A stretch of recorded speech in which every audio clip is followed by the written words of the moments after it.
I think it's about time I got myself some new Secateurs. But hang on, what if I could, regenerate these rather blunt and sticky Secateurs? Yeah, they ain't doing their job. There is a way, and I'm going to show you how I sharpen my Secateurs. As you can see here, they are, they're sticky for stuff, they're not fully opening, okay? But also, because they're worn and they got left outside in the rain and they've been used for cutting quite sappy wood and what have you, they're gummed up. But when you try and cut anything with them, it just does that, it just folds around the blades like so. So it's not very helpful, is it? They've got to do softwood cuttings, you know, you want them to be sharp. You know, but, and there's a big but. Because when you go onto Amazon and you say, okay, I want to sharpen my Secateurs, and you say, okay, I want a sharpener to sharpen my Secateurs. So you do a search, and you end up with something similar to like this. And there you go. They show you in the images and what have you doing that to sharpen your Secateurs like that. Yeah, big no. Don't do that. Don't do that. No. There's some. If you are going to do that, it's something you must do first. Because the reason why they're not cutting properly is because the blades on these Secateurs, because they're bypass pruners, they're not meeting. No, all the way along. You should feel it. When you use them, you should actually feel the mechanism almost like slicing against each other. Not so much that they actually create a negative wear, but that is part of the problem with these Secateurs. Because I've used them a lot, I think these were like a German brand, I think. They're not Wolf Gardena or anything like that, and they're not Felco. I can't remember. Anyway, I've had them a little while, and they're good Secateurs. They work well. But not anymore. No. The spring itself is a bit sticky as well, so that needs some bit of lubrication, but that's neither here or there. The thing is making sure that these two bypass cutters here, they marry up properly. Yeah? So effectively you've got that slicing action against itself, and that's how scissors work. Scissors themselves are bypass. So what we're going to do is we're going to dismantle them. Really easy on these to dismantle. All you need is a screwdriver, okay? And either pliers, what have you, or adjustable spanner, or anything. I just grabbed a few items out of my drawer. I think, hang on, that'll do the job. You're going to need something to sharpen it with. In this case, I've got an oil stone here, or you could use diamond sharpeners. The diamond sharpeners are faster. Yeah, but absolutely honest with you, they're faster. You don't want to use anything like, let's say, for instance, water stones or anything like that, because you'll just wreck them. That's not what they're for. But for this job, all I'm going to use is probably, I'll do probably both of them. So I'll probably use the oil stone, but also the actual diamond sharpeners as well. And then maybe we'll be able to cut something like that afterwards. So what we're going to do is first is take it apart. And before I take it apart, I'm going to grab something. I'm going to grab a magnetic dish. Make sure it's clean before you start, because I've got no dust in that one. This is my wood shop. Yeah, I'll make stuff at wood, you see. So, okay, we've got our little tray there, because we've got something to put the things in. Oh yeah, I remember where they are. What happens is you end up cleaning things and forget where everything is, or it gets blown on the floor. And it was like a workshop like this one. You might have shavings on your floor, and you never find your screws. No. So I'm just going to undo that one. So I'm literally going to dismantle every single part of these Secateurs. We're going to start afresh. Make sure everything is nice and clean. Put them over there. Make sure you've got some oil. Even if you're using diamond sharpeners, but generally you use water for them, or Windex, you know, like window lean, or, you know, stuff you clean your windows with. So let's remove all these screws. And then we've got this pivot here. Well, that's basically the shaft. Now, it's a funny little thing. It's like a weird little, I had to put a little spiked, like a cog. That's what it's like. But there's a way of locking it so it doesn't actually end up unwinding itself. So effectively these two bits here, they engage with each other, you see. But we'll show you that when we put it back together again. So at this stage, all I want to do is take everything apart, make sure it ends up in the dish, so we don't end up having a problem. So now it come apart like so. Now this one here should just come straight off. It might not. It might be a bit stiff. Take that screw, so don't lose that. It might be, it could be usually it's like two pins. One there and one there. So there's one there and one there. And if you look here, you can probably see there's been some wear there as well, where it's been marrying up on this side here. So what happens is, it basically, as it wears, it's no longer in line with, you know, they're no longer marrying up together. It's like a marriage, yeah? Okay, so what I would like to do is remove that from that. I might be able to tap it, so it comes out. There's a bush in there, I think. No, it's not coming out. Okay, right, so I'll tap that off there. There you go, like so. You'll see there's 2 pins, one there and one there. And sometimes there's a bush, and sometimes that bush comes out, and this one feels quite tight in there, so I'll leave it in for the moment. Make sure you've got a rag nearby, because you need to be able to clean the stuff as you go along. Yeah, you don't want to be trapping all that muck back in there again. Right, I've got a little pot here with some oil in, with a couple of brushes, and I'll put it over here. And all I'll do is just help me lubricate it, and also clean it at the same time. Within reason, you're not going to get it spotless, but I'm not worried about that too much, so put that one side, that's good enough. Right, there's the blades I'm worried about, what we've got to get clean and get sorted out. Here's the other little keep that goes on there, like so. And that's for the lock. So I've got one blade there, right, that's the main blade, as you see, and then we've got the anvil part, which really, that's still bypass, sorry, it's a bypass.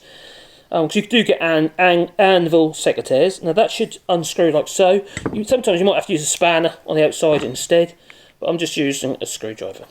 So it's really easy to take apart. Just make sure you've got something to put all the bits in. Yeah? And the magnetic dish like these are ideal, because they don't end up, even if it gets knocked on the floor, it generally stays in the dish. If it's if it's ferrous, like the, as you see. That's magnetic. So now we've got 2 blades, one there and one there. Now if you look closely at those, you can see that's all gummed up, sap from the trees and stuff like that. So what I need to do is to sharpen these. You don't make a habit of sharpening the outside. No, and that's a massive mistake that people make. What you have to do, you have to try and make it so these 2 blades, when they meet each other and come together, they're making contact all the way across the edge of the blade. Now this applies to anything that has a scissor action like that. As soon as you start trying to do that all the while, you're misshaping your blade, okay? But also, you ain't gonna do anything, because the area that needs flattening, that has got the wear, you're not addressing that. That's effectively what we're going to do. We're going to address it. Now one way is you could use an oil stone such as this one. I'll use the coarse side. Make sure it's relatively clean. And then you'd put some oil on that, whatever oil you choose to use. This is what my, basically it's a engine oil with some water. It feels a bit, actually, a little bit of water in that. It's not meant to have water in it. No. Anyway, got a bit of oil in there. Other than that, you could use some bike chain oil, like 3-in-1 or something like that, thin oil like that, which is better. I'll use that, because that, I think water's got in it. Right.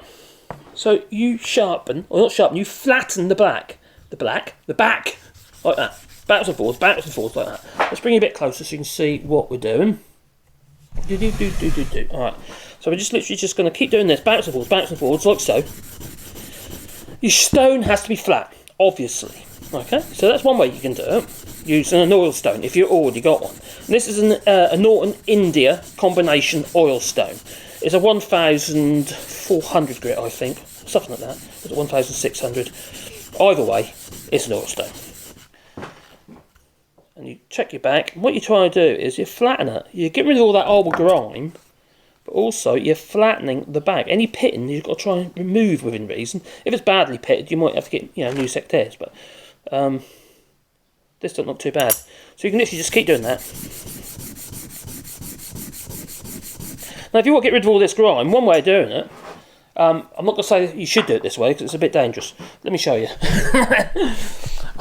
I'm going to use a wire brush on this machine over here, just so we can get the grime off.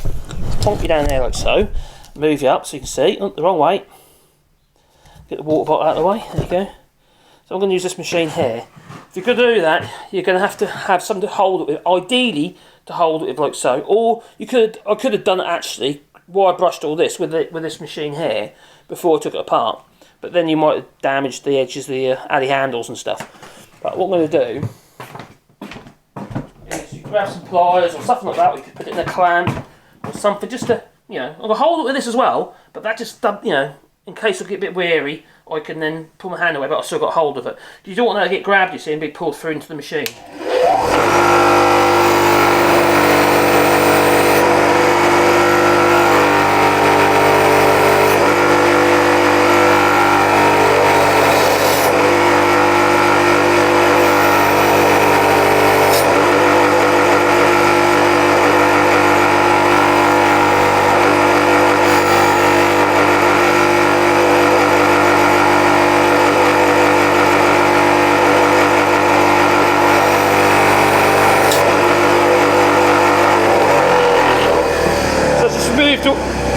that noise.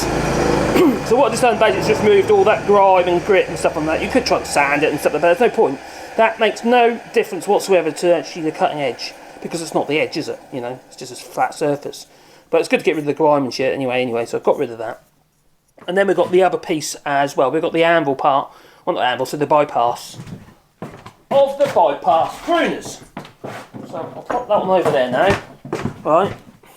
So we're going to clean this one up as well. As you see, same difference, it's all grimy and horrible.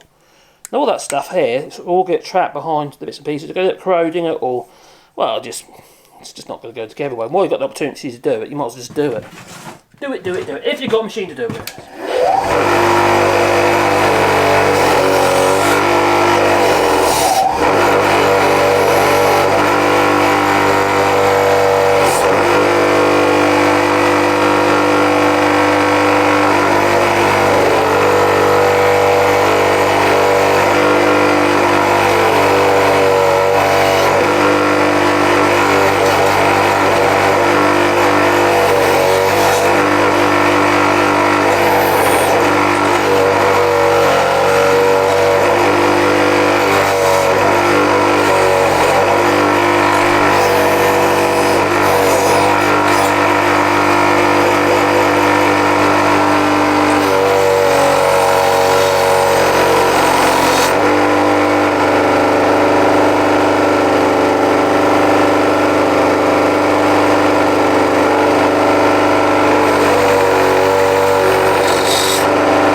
An improvement, as you can see. It's got rid of all grimy, nasty stuff. There's only a wire wheel, so it's not going to necessarily damage it.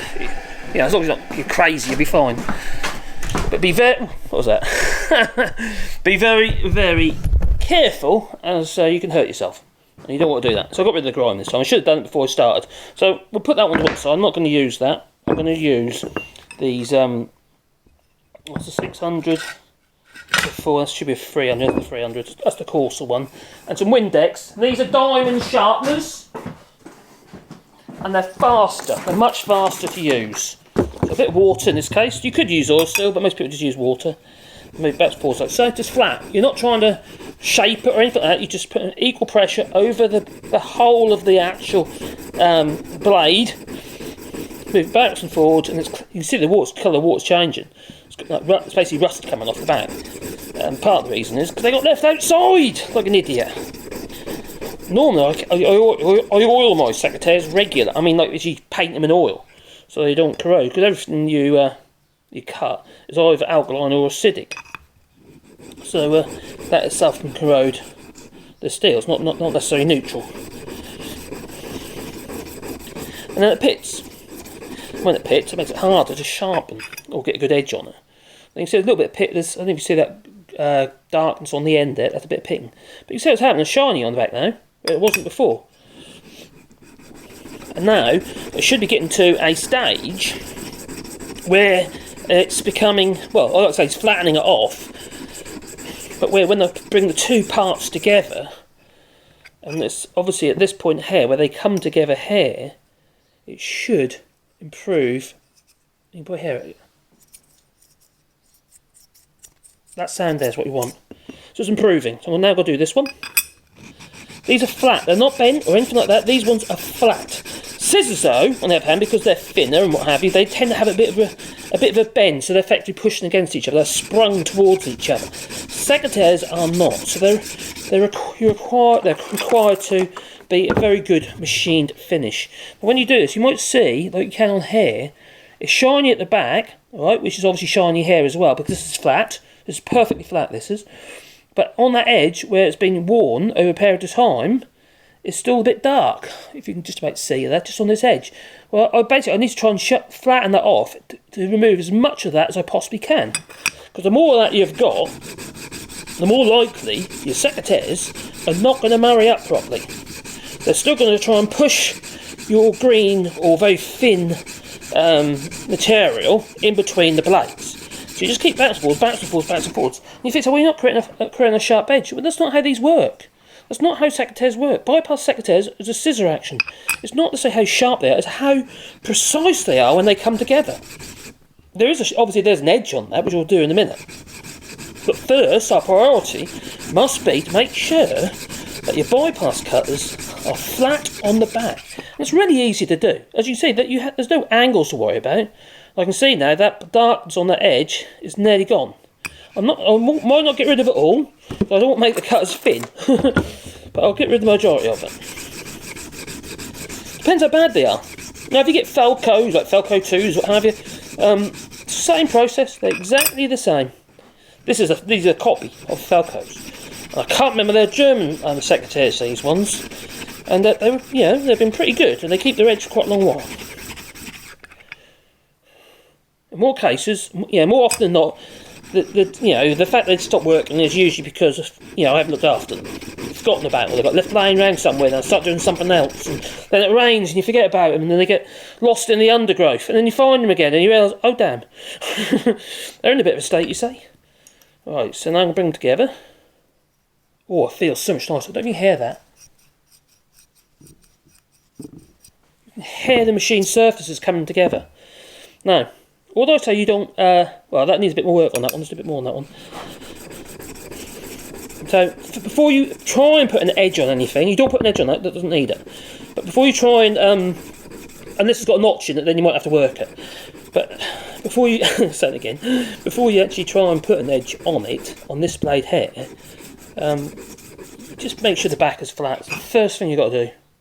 It's the same when you're actually using a hand plane. You always make sure your back is flat before you do the rest. And this is on the, like I say, this is a this is a 300 grip, so it's not that fine. So I'll move up in a minute to this one here, which is a 1000 grip. Even 1000 grit isn't that fine, that's fine enough, especially for this job. So now I'm going to move on to this one here, and do a bit more work on the back of that. Ooh, it's got a bit of oil on that one. I'll have to put a bit of oil on that. I wouldn't normally do that, but I'll have to because I'm not slipping this grip, and because it's got oily gunk on it. These need cleaning properly. So the more bounce and forth, bounce and forth. Remember to work your whole stone, or in this case diamond sharpener, because if you don't, you'll end up with areas that are blunt and areas that are not. And what happens is eventually, as you wear the actual stone, especially with oil stones, you'll find when you start doing plain irons, you won't be sharpening them flat. You'll end up some areas will be more effective than others. So there you go. So this feels very smooth now. So I'm just going to wipe that off. Yeah, I think I'm satisfied with the back edge of that. It's not perfect, but if I keep going too far to remove all that, I'm going to end up having to remove too much material, which I don't want to do. My next stage is going to be to create that little bevel. There's a little bevel on there. I'm going to use the end of the stone, in this case this diamond stone here, 300 grit again. I'm going to use 300 grit because that's what I've got. So I'm starting with 300, and then you can work your way down. So I'm using the end, and we've got to do a bit of a stroke in action. You could put in there, use one of these if you want to do that bit, but you're better off with a flat stone than you are a round one. So this is going to do that. That's it there. So this stone's too coarse. I can feel it's too coarse, especially on the edge of the actual stone. Well, I say it's a sharpener. I'm going to move on to a different sharpener. I'm going to go to a 600, which is that one.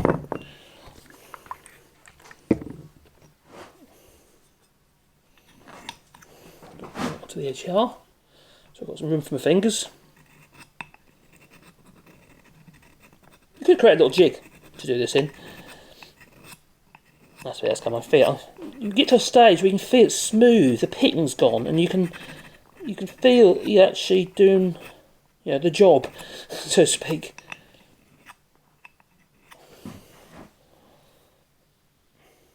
Now these ones had the point has gone on, the tip has gone on these secateurs. I'm not worried about that. It feels good. Now I've created, because I've been sharpening from the other direction, I've created a micro bevel, like a micro burr, sorry, and you need to remove that. You'll know that you've done it because when you put these two together again and you slice them together, you'll feel it. it'll feel grippy. Yeah, it is. You feel it. Yeah, you can feel it on there. So you want to remove that micro bevel. Not micro bevel. I mean the micro burr. So a wire edge.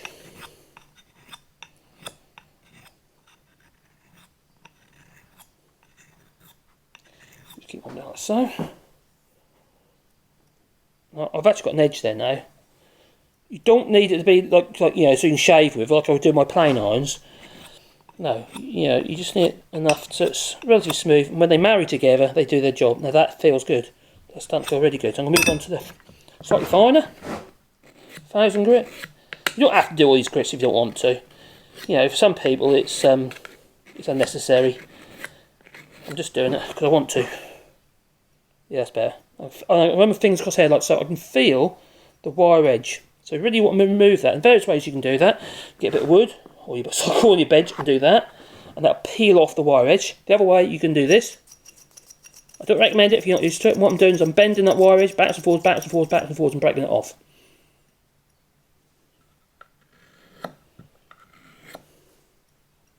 That feels good enough. And when you bring this together, it should sound. Let's have a listen. You can hear it, can't it? It sounds like a good pair of scissors.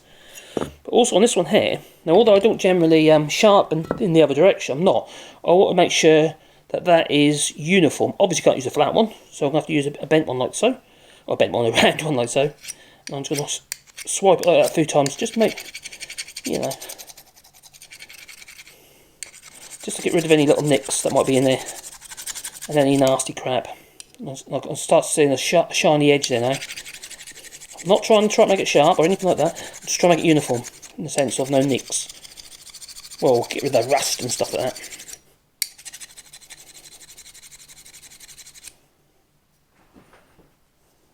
Bring them back together.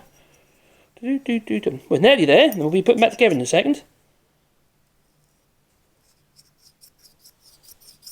You can hear they're sharp, can't you? They just sound right. Yeah.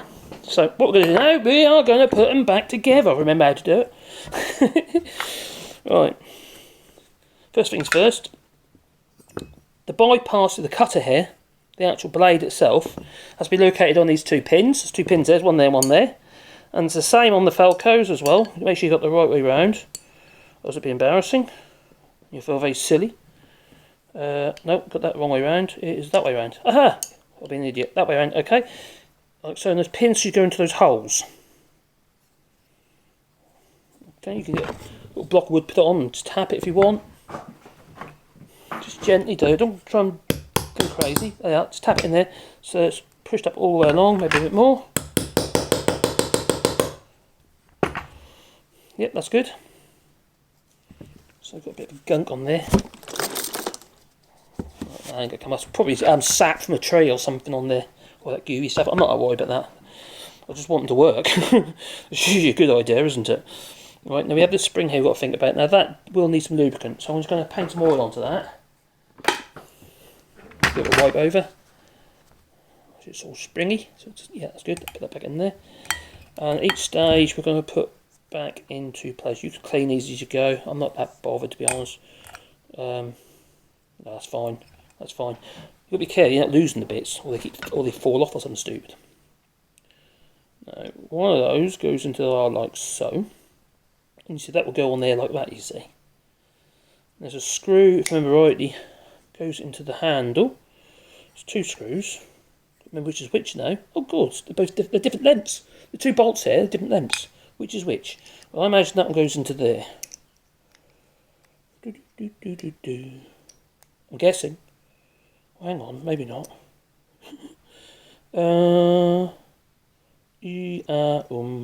E-boy-gum. Well, I can always remove it if it's the wrong one, can't I? So, you know what I should have done? Should have photographed it. That could be in my notebook to make sure all the bits are correct. Going back in the right places. Yeah, use your phone for that, can't you? There's a square on the actual bolt here, the pivot bolt. So it's basically the axle, I suppose. And that has to go in from this direction. Oil it as you go. So that's going in there like that. And that collar on that bolt should fit into that bearing. Because You've got that little bush in there. Give it a wiggle, make sure the oil's gone all the way around it. Like it all in this direction if you like. Just make double show of it. Got hurt, is it? No, I don't think so. Right, and now we're going to position that onto a there. Boom, boom, boom, boom, boom. Make sure they come together nicely. They do. Oh, I see. That is the right nut. That is the right one. Let's tighten that one a little bit. Not all the way. There you go. I've got a spanner here. So I'm not going to tighten it. I'm just going to do it up a little bit, just so it's not so floppy. Kind of a floppy, you know. Right. At this stage, we want, before we go too mad, I want to make sure we put our spring in. Get our spring in there like that. Pop that into place. That's it. Oh, well, it might be a bit hard later. Now, we have this arrangement here. Okay. That has part of the locking mechanism to hold them closed. Which is that part there. Now that goes on top of there like so. Like I say, very, very, very similar to the Secateurs. And here is your little lever, which then locks them into the closed position, so you can open and close them. But don't worry about that at the moment, it's not a problem. That has to go on first. Then we've got your actual nut, which happens to look like a little sprocket. And like I say, these are very, very similar. It's the same pattern as the Secateurs or even the Wolf Gardenia. They seem to have been, yeah, they plagiarised them, if you ask me. So that goes around there like so. And the thing is now, is that when you do this up, will depend on how effective these cutters are. If you over tighten them, they're not going to open again. They'll be too tight. Let me show you. So if I say, for instance, just do them up too tightly, the spring won't be strong enough to open them up. I'll just stay like that, not open them all the way. You see, it's not very good, is it? You've got to kind of do that, and yeah, you don't want that. No. So there's another little part of this. This bit here. Oh no, sorry, this one here. It looks like, I don't know, Sonic the Hedgehog or something, I don't know. Anyway, that goes on there like so, and that locks that bolt. So once you've got that where you want it to be, at the moment it's too tight, that might actually, in time, it might just, you don't want it too loose, because it'll free up, you see. That will free up, they'll get looser. So that's okay-ish. They need to be tight enough to do their job, you see. Yeah, a bit looser than that. You can always, well, they're so easy to adjust, to be fair. So you can grab your little Sonic the Hedgehog, you place that over there, it meets over these cogs.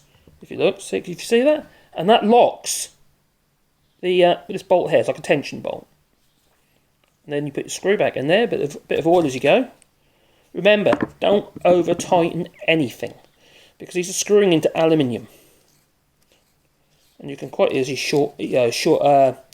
cross thread them. And then they'll be no good at all.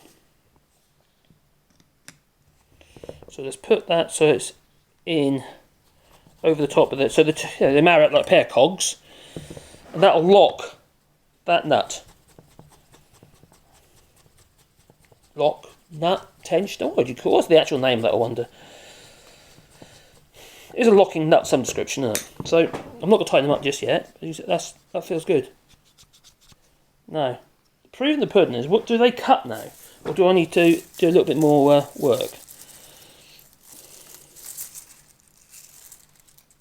They need to be a bit tighter. Not too bad. They're not perfect yet. They feel a bit, there's a bit of play in them, so they need to be a bit tighter. So I'm just going to loosen that.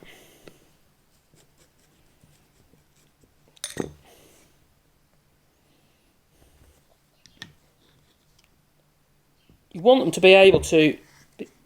Oh, that feels better. Oh, that feels better. These will free up in time, because they'll bed in. If that's the right terminology. I've got off. Oh, that feels good. Oh, that's better. That. See, that's doing the job. Dance like better than they were. Hang on, not perfect. Not there. No. That's see, it's still doing it. So we need to get them closer together. It's gone loose again. Too loose.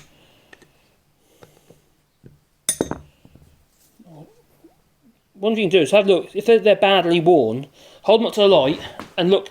Yeah, and sorry, you hold them up to the light and look through this gap. And if you've got a gap, you see light through it, which I can't see light through at the moment. You probably need to think, okay, either need to get a pair of new blades if they're Felcos, or I need to get a new set of Secateurs. Either way, you know, that's too tight. But like, they will free up again, you see, you've got to be a little bit careful.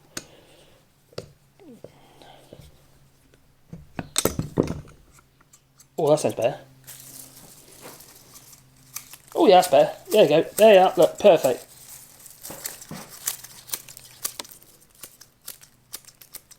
Yeah, that's good. Right. Hear it. Yep. What I was doing, I just put it in front of the microphone. And now we've got the other little piece here, which is your lock. So you can actually keep them in a closed position. Yeah, again, put a bit of oil. Wherever you want to put a bit of oil, put a bit of oil. You're not going to hurt them. Just don't over tighten anything, because that's where you will come unstuck. Because if you over tighten them and you shorten the threads, it's no good, is it? It's hard. You know, it's time to get a new set of Secateurs if that happens.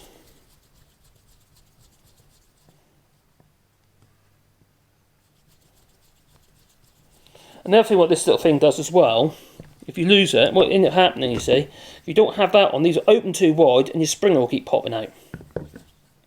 Which isn't very helpful either. Now this video has got a bit long, but there's no reason that it's because I'm not editing this video, you see, so nope, this just feels good. So now lock it up. So now the lock, so when I put them away, I'm not going to hurt anyone. Oh, sorry. Because the lock is across, and I've got to look for it, I just open up. Now they open up. So they're about right, and I might find after a bit of use, I might want to readjust them again. So anyway, that is how, I'll tell you what, let's do a test. Let's do a test. Alright, really easy to do, so there's no reason why you shouldn't, you know, do this little job. It's really simple. You know, if your Secateurs start getting a little bit tired, they're not really doing their job, well then, that's all you've got to do. So we're going to go somewhere. I've got some trees over here. We're going to have a go at see whether, yeah, how well it cuts. My recommendation is to have Secateurs different jobs. If you've got like your general purpose ones around the garden, chopping bits of tree and a bit of wood off as well, have a separate set for that. But if you've got a set you want to use for doing cuttings and what have you, use it just for that job and make sure you clean it. Otherwise, you know, because when you're doing like soft wood cuttings, you know, you want a nice clean cut, don't you? So let's have a look. Oh wow, yeah, that's loads back. There you go. Yep, they work a treat. Let's try a bit thicker. No problems at all. Perfect. Oh. Get all disorientated. I think I'll fall over. Yeah, very easy. No effort at all. Beautiful. Beautiful, beautiful, beautiful, beautiful, beautiful, beautiful. There you go. It's very Norfolk, wasn't it? Beautiful. Right, Bernard Matthews. Horrible man he was. I've met him. He wasn't a very nice man at all. Anyway, here we go. May as well have a look up here. Slightly bigger bit. Perfect. Yeah. So why wouldn't you do it? Just make life a lot easier. Now I've got a mess to clear up. So yeah, sharpen your Secateurs and save yourself some money. And just, well, because you've got two choices, haven't you? You either go and get someone to do them for you, or you just do them yourself. And you don't have to use bench bench grinders with wire brushes in. No, you just keep cleaning them up yourself with a bit of sandpaper, even, you know, to get the muck off, you know, or wire, you know, put it in a vise or clamp it down to something and wire brush it by hand. I might give you such a mess to clear up. Oh dear. Oh, anyway, have a lovely day. Ta-ta. Don't forget, sharpen them yourself.